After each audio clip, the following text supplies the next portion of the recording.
if you feed poor quality silage plus hay plus maybe a bit of cereal and gluten, or you feed straw and soya and a bit of silage, or you feed restricted silage and hulls and a bit of barley and whatever, all the combinations that you can come up with, as long as you get sort of 8 units of energy in and 750, 800 grams of protein, and the protein's 12% overall, like, it doesn't make a difference to the cow what combination of ingredients you use. I'm joined this week by Joe Patton, head of the Teagasc Dairy Knowledge Transfer programme. Joe gives an update on the current situation on dairy farms across the country following a prolonged period of dry weather. He outlines the results from the Teagasc National Fodder Survey presented at the National Feed and Fodder Committee meeting last week, and outlines the priorities for affected farmers regarding winter feed, reducing herd demand, nitrogen fertiliser, and seeking advice where needed.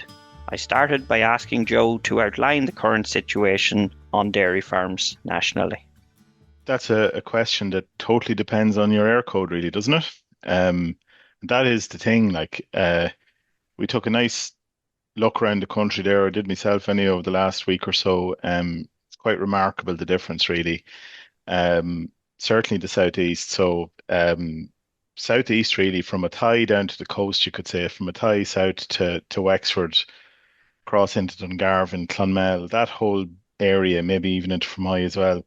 That whole area of the country, like, there's a lot of farms in that region are, we hear a lot about brown drought versus green drought. I suppose if we want to know what a brown drought is, that's where it's at. And I was down that side of the country myself over the last few days, and there's a lot of herds standing in fields with round feeders and probably feeding no grass really.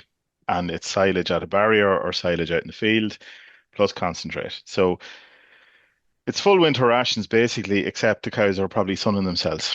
That's that part of the country. Then you come a wee bit further, another area outside of that, then there are parts then probably a little bit more Midlands and you know, maybe mid-Munster type of area. They're probably growing 35, 40, something like that. They're probably meeting demand. Grass covers are low on those farms, but they're hovering at 500. A lot of those farms be thinking about starting to build now, but maybe struggling to get growth rates beyond where they need to be to start building a little bit. So maybe there's not much feed going in because, to be fair, a lot of farms are sick of feeding and they've probably pulled the feed out. Maybe it has to go back in again on some of those farms to maybe building covers over the next week or so. And then we have we have an area then north and west where there's been quite a bit of rain actually. Surprising, you don't hear about that, but that is the case. So I think figures in the northwest and parts maybe around where you're sitting, it's probably 50s and plus in growth rates. One or two people suggesting ground conditions are an issue. I don't know about that, but maybe in some cases on very heavy farms. But they're having a good time at the moment. It's probably normal growth rates in the 60s, and things are pretty good. But like where there's a good concentration of farms in the south, a good concentration of dairy farms now in the southeast, yeah, it's somebody described it as a lunar landscape, you could say. There's no grass, it's brown, and it'll take time. If and when rain comes, it's going to take a bit of time for that situation to rectify itself. So that is relatively bleak now. There's no point in saying otherwise. Mm. Look, there's lots of questions arising from that. I suppose the Feed and Fodder Committee, I think, met Mm. last week. Um, what's the outcomes? You're part of that, Joe. What's the outcomes from that from that meeting?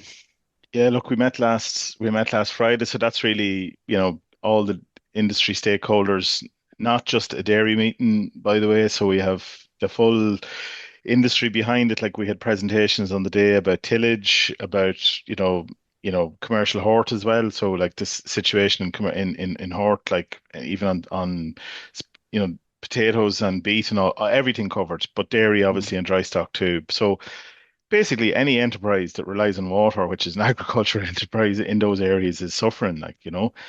So we had a meeting with industry stakeholders, financial, ourselves, obviously, financial institutions, the farm orgs, department, ICOS, all the co-op people. So anyone really that has a stake in the business really was around the table. So really, look, we have to say too, look, it's July, or sorry, it's August now. it's an early meeting for a feed and fodder committee. Like it's probably something that, in fairness to the remit there, is not to leave these things until next February, March, where people are looking at the back wall. It's early, relatively early. People could say it's reactionary and saying it's, are we talking up a crisis? But I suppose, look at, we're trying to prevent a real crisis where we end up in situations where we're in trouble for feed in the country. So it's Mm. quite early, and I mean, the earlier you talk about it, the more options that there are. Now that committee first came into being back at the time at the start of the Ukraine conflict, and it was principally around fertilizer and access to feed markets and all that kind of stuff. This is a slightly different thing. This is a weather issue, obviously. It's not a geopolitical issue, I suppose. So it's a kind of slightly different use of the same committee. And the discussion really was around getting a feel for where feed supplies are in the country, what can be done about that, if anything, what's the story around, potential around changes in fertilizer eggs, whatever else, and trying to look forward then as to maybe where the thing might be. So, like, go back to 2018, James, and it's a short time ago, but surprising, there's, it's getting on towards 10 years now since that time. So maybe the memory begins to fade a little bit. So like there was a lot of talk about 2018 and what was done then. And one of the big things really was clear from when you look at the numbers from 2018. By this stage in 2018, your drought situation had kind of rectified itself. That was Mm. a June, July, really a July problem that turned into a solution with rain in August and September. So therefore, the solutions that were on the table then were a bit more free and easy than maybe they are now. So, for example, if you go back to 2018, people grew extra forage crops in those areas. Tillage growers really put the shoulder to the wheel and grew forage crops, and there was forage rape and west rolls and stuff like that put in at that stage. The window, like that was the discussion, that the window largely for most of those options has sort of closed. So there's not much can be done around that. Good discussion on fertilizer as well. But maybe the main thing from last Friday was just to establish the position from a feed supply point of view, and that's what our survey tried to do. Yeah, you mentioned it there, the survey. Teagasc conducted a National Fodder Survey. Mm, What were the main findings of that? yeah. Yeah. So look, I suppose the main point we have to make on the Teagasc fodder survey, like there were other surveys in the room, and certainly plenty of ground information and all very valid in the room last week. But I suppose one thing we'd say about the fodder survey from a Teagasc point of view, we had just around 400 respondents to that. But we selected them, we were trying to get a balanced survey. So one of the things actually we found when we were conducting the survey with clients, some people you ring them in Donegal or in Longford or wherever, and they'd say, "Sure, I'm not affected by the drought at all. I don't need to be worried about the survey." And like the response was massive from the areas that were affected, which tells you how much of a Mm. of a of a concern it is. So we got massive responses from Kilkenny, Wexford, Carlow on the first hour of the survey being done. Um, More difficult to get the engagement where feed was okay. So it took us a bit of time to gather the data from all around the country. So, but look at anyway, what did the results really say? I suppose the main thing is like we divided it up into sort of four regions. You have your Midlands, Northeast, I suppose, the Southeast corner, as we talked about, the Northwest and the Southwest. Okay, so look at the overall figures first. Look at on average, we said look at in put them into brackets and across the regions, but on average overall, about 12% of farms nationally are short more than 20%. There's another 20% that are kind of short between 10 and 20%, right? So you could say that nationally, there's 30% or thereabouts of farms short at least 10%. And of that 30%, one third of them are significantly short. So it's 12% overall, if you get me, right? 11% of farms were on target. Sorry, 11% of farms have a surplus, and about 30% of farms are reporting 30% or thereabouts on target, then there's maybe people just the balance then is just marginal. So just to be clear on that, 10% roughly or 10 or 12% very short, another 20% with concerns, and then everybody else is a version of close to being okay or on target. So overall, Like look at, anything, yeah, yeah. So, Joe, that's evolving over time, I suppose, well, that's at the the point in figures. time. And That's the figures for around the 10th to the 15th of August, James. So, like, mm, we're just chatting to our own advisors this morning. Like, you could look at it, and based on the capacity for grass growth to recover in those regions, like, there's not going to be any significant. Like, the question is there going to be more or less grass on farms between now and the 1st of November in the affected regions? And clearly, based on where we're at in terms of the time needed to recover and all the rest of it, there's going to be no more than there ever was. There is no such thing really as a compensatory growth in grass growth. It'll recover to close to normal, possibly, but no more than normal. So effectively, that means that between now and the 1st of November, let's say, as a kind of a rough idea of where we're starting the winter period, there's going to be more feed needed uh, over and above the normal sort of 5 month winter or thereabouts, right? So that means that the figures are going to go a little bit, could go a little bit tougher than where they are now, right? Which is concerning. And look at, we would always see it in any fodder survey we've ever done. There's always 6 to 8%, 8% roughly of farms that are short and significantly short every year. That's more like 12% this year. But the bigger concern for me is the 20% of people behind that that are already seeing a bit of a deficit. They're not used to having a deficit probably. mm. Um, and they're ones that, probably waiting and seeing a little bit, but maybe need to do a bit more than that in And the still short term. feeding probably, Joe, And still currently, feeding, they're eating yeah, into it. absolutely. Now look at that's the figures nationally, James. But if we look at the southeast, right, those figures instead of 12% on average, it's more like 16 or 17% very short. Instead of being sort of 20% in the middle bracket, that's more like 25 to 30. So the figures are, more like 40% of farms in the southeast with a concern. So look at overall, like we looked at the numbers on average, weighted for scale and all the rest of it. So, larger herds having a bigger effect than smaller herds and all that. On average, there's about 145 days, 144, 145 days available, close to the 5 months available on average, right? But there's 20% of farms or thereabouts have less than 100 days of feed available on farm at the moment. So what we're saying there is like the distribution is quite stark, really. There's probably enough feed on average in the country. There is enough feed on average in the country, but there is 20% of farms, particularly in that southeast region, they're looking at maybe, under 100 days feed as it stands in the farm at the moment. And that requires obviously an action to take. Now, yeah. Obviously, the herd has to be fed on a day-to-day basis and a week-to-week basis at the moment, Joe. But Mm. what are the priorities for those farms you're after speaking about? What do they need to do now? Because um, Yeah, often maybe it's a wait it out and see what happens, and this idea we're going to get a bounce in growth and so on and so forth. But what are you saying to those farmers yeah. now? What's the advice to them? Well, just one thing on the bounce and growth, James, when you mentioned that, like there is a perception there, and I had it myself probably until I looked at the numbers or till we had a chat with the lads in Moore Park on the numbers. 2018, everyone remembers 2018. There was a massive recovery in grass growth, right? But we have to be clear: the grass growth in 2018 in September did not exceed the long-term average. In fact, it was slightly less than the long-term average. Okay, so this idea that we're going to get a massive rebound and we're going to put out a lot of extra nitrogen and get a big rebound in growth and we're going to grow 60 through September, it's not going to happen.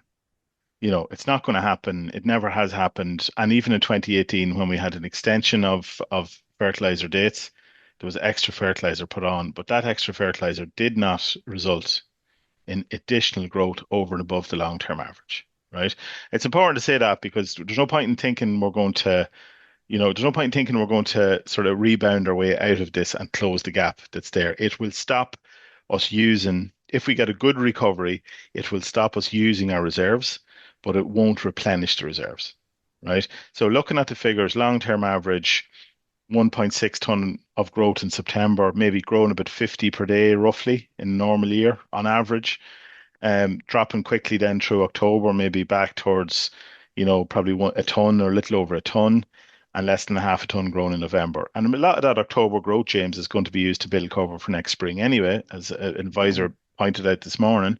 And that means that it's not really available for feed because we have to protect the opening cover for next year.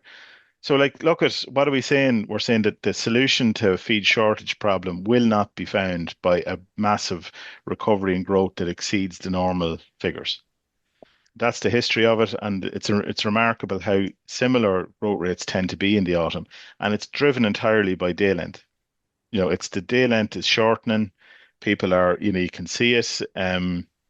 Anyone that's anybody that's involved in sport or anybody that has a 6:45 throw in, if it's delayed to 7 o'clock, you're in trouble for life. So that's telling you where we're going here, and it's only going in one direction. So there is no restriction, or sorry, there's no limit to growth based on the nitrogen, but the day length is going to catch us. So the first thing is, and maybe I think, James, we should get maybe more detail maybe next week on the fertilizer story.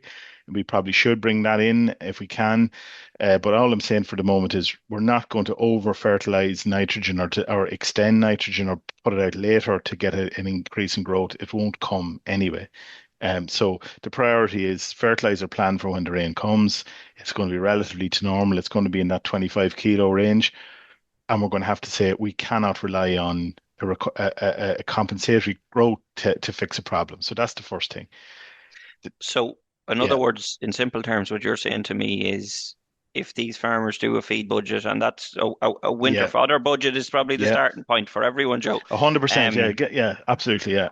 but the feed's going to there's going to have to be an alternative plan in Well, terms of source and feed, or it could be like you could say that your winter feed, you could argue and say, look, if you say your normal winter feed period, just take November 1 as a handy figure. It's going to be later for some farms, obviously, but just roughly early November. For a lot of those farms, you're saying that they may have to put in, a significant amount of silage. Even if grass recovers, there'll be a significant amount of silage to go in for maybe 60 days before that, which will equate to about 400 kilos of dry matter, two bales.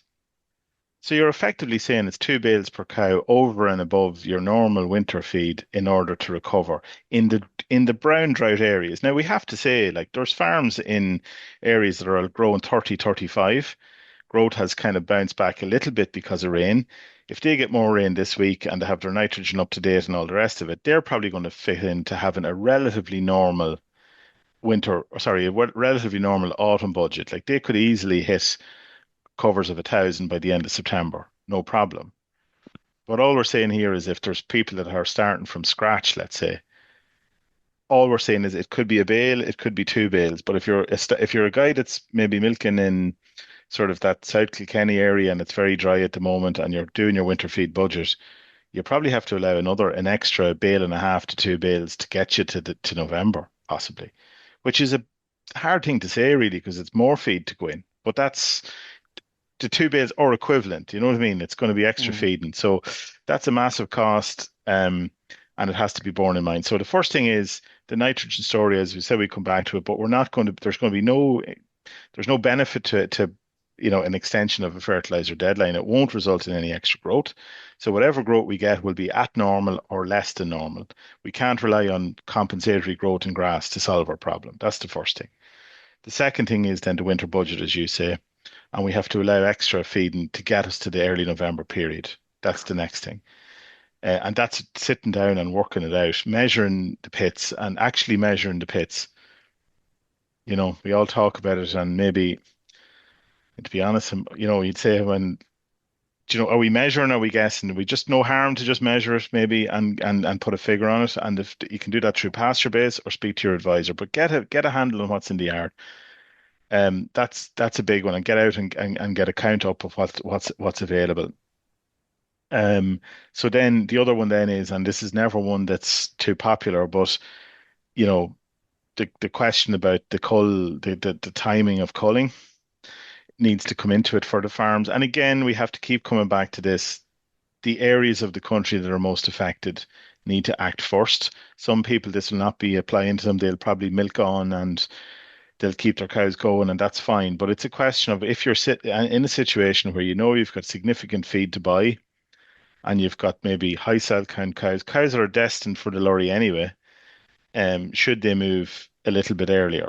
Um, we had a query earlier on this today actually by from some of the lads about should we dry off the low yielders and keep them on low quality forage and But that's not really solving the problem. That's only, whether the cow is eating 12 kilos of silage as a dry cow or eating 10 kilos of poor quality silage, sorry, eating 12 kilos of silage as a milker or eating 10, 11 kilos of poor quality silage as a dry cow, they're still on the yard, they're still eating out of the budget. So really it's about getting them gone in time. And it's amazing what, for your standard 120 cows, if they moved 6 to 10 cows early, you'd be surprised at the difference that makes. Like, what are we trying to do here? We're trying to buy a week or two next spring. Those cows gone early would give you 2 weeks feed nearly, which is hard to believe, but it is the way it is. Like, so, your cull cow thing has to be realistic. You have to move on those. Cull cow So, prices are decent, but they but have to move. book the milk record and book the Yeah, scanner is what you're saying.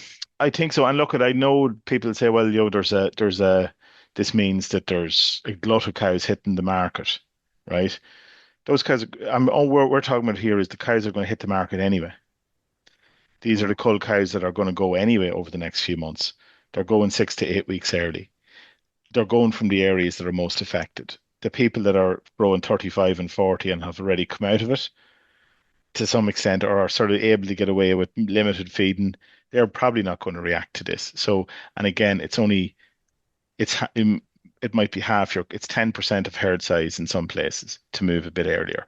I don't think it's a disruptive effect on the market. It's more for the most affected people to just move that couple of weeks or a few weeks early can have a major can have a significant more effect than what you might think. So it's worth moving as far as that goes.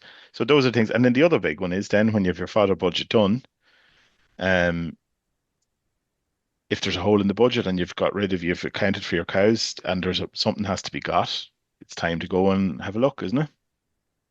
I always think there's great opportunity when you're talking about it this time of year, Joe. You can do things, especially in that dry period, and Yeah, maybe secure bits of feed. Or what are the options there in terms of relative feeds? Where's value, and how much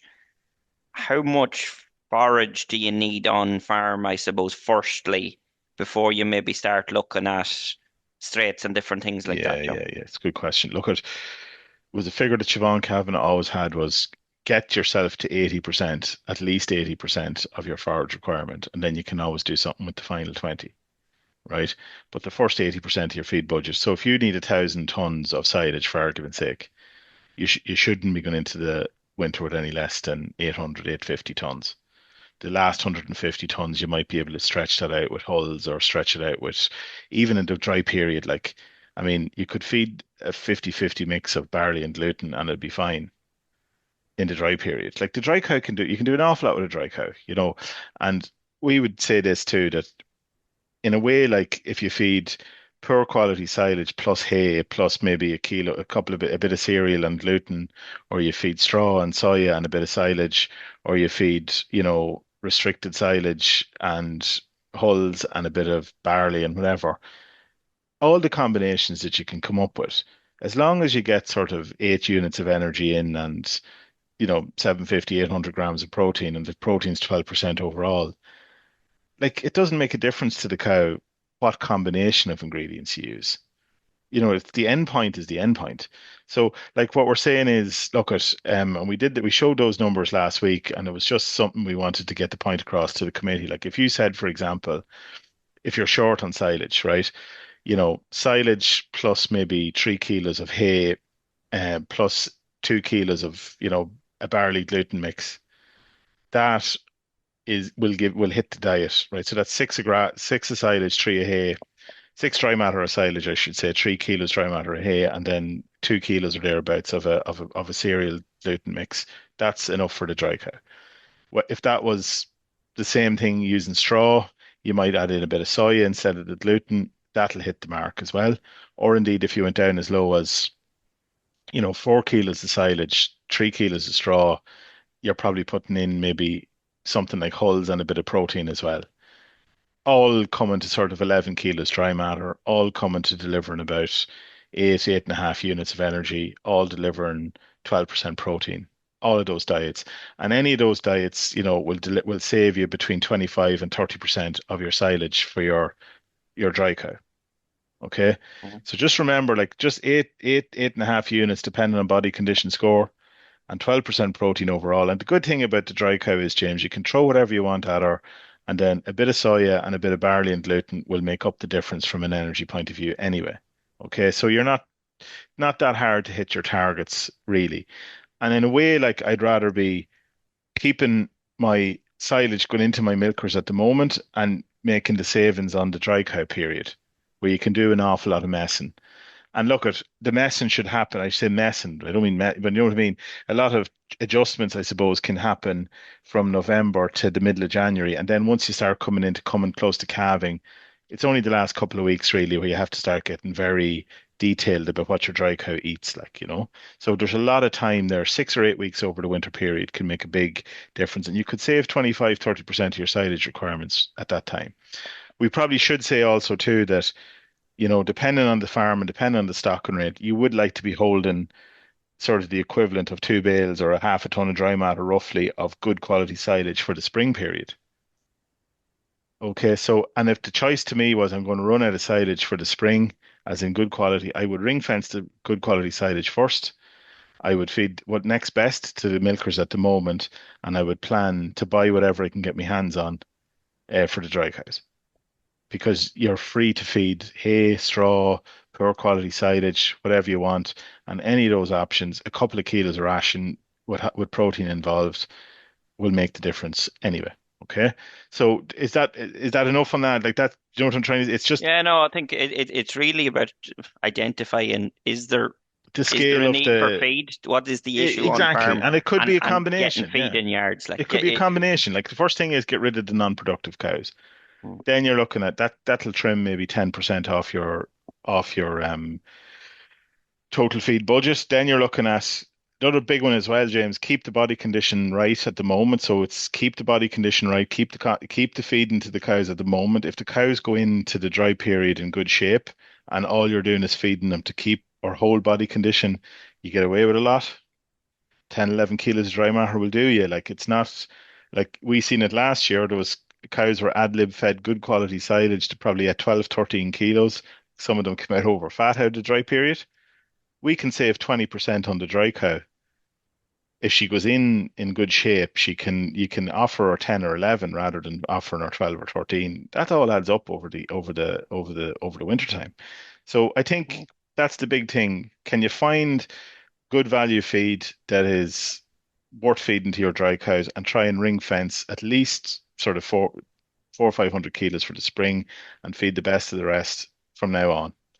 And I know there's people saying I don't even have any of that left, and I totally get that. But that's you have to work around for that. And if there's very severe problems, definitely lift the phone and give us a shout in the local office, and we'll cover those individual things. Look, it I was just going to say yeah, that's an important point, yeah. Joe, isn't it? In Just terms of sit people down that find and themselves in situation, just a second opinion, get a bit and of we go. advice. So look at we just did it out, James, for the like we just took figures from an average, and these are ballpark numbers, right? So taking soya at 425 or 430 and barley at 270, right? That's kind of bulk load prices, roughly speaking. And we do this thing out, look at where's the relative value of other feeds if you take barley and soya as your protein and energy, right? Um, so basically, what that allows you to calculate out what's the value of per ton of energy and what's your value per gram, let's call it protein. So all feeds relative to those. If you do that out, look at that leaves you that something like, for example, hulls is worth on those figures. If you're paying 425 and 270, now we have to take into account you do need to feed fiber. So higher fiber ingredients will be, you know, you'll prefer those, let's say, because they're more safer bet than feeding more cereal for if you're already tapped out on cereal. But look at hulls, that brings hulls in at about 260 or thereabouts. You know, something like, you know, the something like oats is at about 240, palm kernels at 260, gluten at 270, roughly speaking, right? So they're all in that 250 to 270 mark. Maize more like 290. Okay. And that's all just relative to the other cereals. And they tend to move with each other anyway. Okay. That's available on the It is, Teagasc yeah. website, or It even is, if the it you is. type it into Google search bar, any farmer will get You'll that, get it. Joe. And all you could just bang in your figures and it's like it's just barley and soy is what we're using. It just calculates, it's just a relative value relative to those. So As I say, look at it, it'll give you, just as an example, as I say, Hulls is about 260 or thereabouts. But also, sorry, James, from a forage point of view, which is probably more interesting, right? So you take your typical 68 DMD dry cow type silage, depending on the dry matter, it's worth about 45 euros a ton relative to those figures, right? Higher quality silage is worth more like 55, and poorer quality silage is worth more like 40. Right? So it's kind of 40 for the poorer stuff, 45 for the middle of the road stuff, and 50-55 for the really high quality stuff. That's roughly what per ton of dry matter silage is worth. And if you're buying silage at less than that, it's value, right? Good quality maize silage is more up closer to 70, depending on the dry matter. But those are all at very average figures. Do you know what I mean? But it's just a ballpark on them. Similarly, with something like barley straw, worth about 115 euros a ton relative to that's based on its, obviously you're buying that for fiber, but based on its feed value, it's worth about 115 euros a ton, which is bringing your standard round bale in at something in the low 20s. Your big bales, depending on the size, will obviously be based on the weights, but that's roughly where it's at. So look, like that's, I suppose our thing here is it's a fiber question, isn't it? And it's getting some fiber in the feed in the yard at some sort of value. And then you can play with the figures after that in terms of topping up the last 10% in energy. Yeah. No, Okay. look, I think that's important, Joe, and it's good stuff. And the key priority for farmers is I suppose, assess their own individual situation, see where you're at. As you said, get advice if you need advice on that front, and Mm. priority has to be given to get forage in the yard if you are short. Yeah, and look at if that's the point is too, like if you're 30% short, or let's say for argument's sake you're 30% short, and you make a move now, and your culls plus buying some feed gets you to sort of 15% short. There's a world of difference in those two situations, like because you can make up the difference quite easily with some Mhm. straights by stretching at 15%, but at 30% it becomes difficult. Even the mechanics, James, of feeding out over the winter time, you know what I mean? If you're on heavy meal feeding over the winter, restricting silage is not simple. It doesn't happen. It doesn't tend to happen as easily as all that. It's difficult to manage those. That means you're feeding out a lot of feed over the winter time. There's a lot of concentrate to be fed out. Much easier to feed some hay and a small amount of high quality feed like cereal and soy if needs be than I just I don't want the idea of bringing a lot of extra labor to get all this extra meal fed over the winter, and then if you have a bad spring, you're stuck even further. So get the forage budget sorted out sooner rather than later, we would be saying. Just finally, Joe, maybe people that do find themselves in a difficult situation, and it has been a tough slog. This has gone on a while now, and we mentioned about doing the sums and doing the figures, and some of that may be concerning when the farmers run those figures, or they may need help with it. Talk to us. What support's there? What help's available to farmers? I think, yeah, it's a good question, James. Yeah, definitely, as I say, when you see the situations on some farms in the worst affected areas, like not simple to be looking at cows standing around round feeders in August, like when things are supposed to be simpler, and then to worry about what's coming ahead. So look, have a chat. Client or non-client at this point doesn't really matter to us. Lift the phone, talk to your advisor in your local office. If there's any particular very difficult situations, we can get full support on those locally, or if you need further questions, it's all available, right? There's no big additional knowledge needed around the diets. It's a case of, as I say, hitting the mark, and there's many combinations can make that happen. So anyone that's out there that's struggling a little bit with it, needs a bit of help, come and talk to us. Like, just come and talk to us, no problem. There's going to be fodder clinics in each of the local offices over the next couple of weeks. Keep an eye out for those. Come in, have your pits, just measure your pits. So get your length by breadth by average height in your meters. You know, get some information together. So all you need to know, how many stock are you planning to carry over the winter? Measure your pits, so length by breadth by average height, and then count your bales.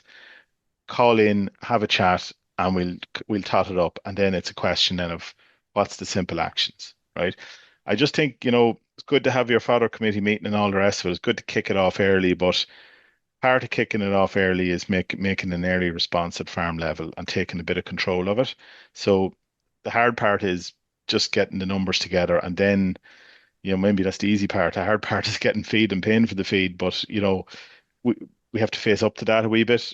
We can't be relying on a big, massive bounce in grass growth to fix the problem for us. It's a supply demand question. Get after the numbers and talk to plenty of people, and we'll see what we can do. But no simple answers here, James, as we know. But look at, we've had these situations before, and people have farmed the way out of them, and it'll be the same this time. Thanks a million, Joe. That's it for this week's episode of the Dairy Edge podcast. And my thanks to Joe Patton for joining me on this week's show. Don't forget to rate, review, and subscribe to the podcast.